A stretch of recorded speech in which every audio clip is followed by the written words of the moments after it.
আমি রবিন। আমার পরিবারের 7 জন সদস্য, 2 ভাই 3 বোন, আমার মা বাবা, সবার বড় আমি। আমার সাথে যখন তার পরিচয় হয় তখন আমার বয়স ছিল 19 বছর। পরিচয় হয় একটা হাসপাতালে, জহিরুল ইসলাম মেডিকেল কলেজ, তার বাড়ির কাছাকাছি।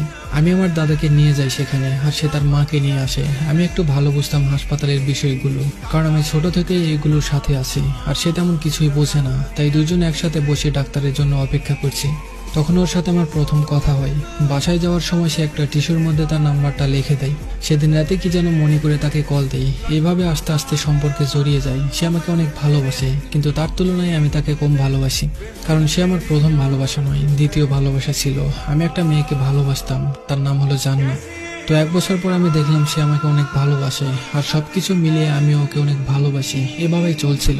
কিন্তু বিয়ের জন্য চারিদিক থেকে দেখতে আসে। আমি খুব চিন্তায় থাকতাম। সে আমাকে বলতো, তুমি চিন্তা করো না, দেখতে আসলেই তো বিয়ে হয়ে যায় না। আমাদের সম্পর্কের কথা ওর ভাবি জানতো, আর ওর ভাবি আমাদের অনেক সাহায্য করেছে, আমাদেরকে দেখা করার সুযোগ করে দিত। আমি বেকার ছিলাম, আমি বুঝতে পারলাম আমি বেকার থাকলে ওর পরিবার কখনো আমাকে মেনে নিবে না। তাই আমি কিছু একটা করার জন্য দেশ ছেড়ে বিদেশে যাওয়ার জন্য চেষ্টা করতে থাকলাম। কিন্তু হঠাৎ একদিন ওর ভাবি আমায় বলল, ওর বাবা ওর বিয়ে ঠিক করে ফেলেছে। ওর এলাকার একটা ছেলে ওকে খুব বিরক্ত করতো, এই জন্য ওর বাবা ওর বিয়ে ঠিক করেছে। তারপর থেকে সে ভালোভাবে কথা বলতো না, কথায় কথায় ঝগড়া করতো, আমায় ইগনোর করতো, আমার কোনো কথা শুনতো না, কষ্ট দিয়ে কথা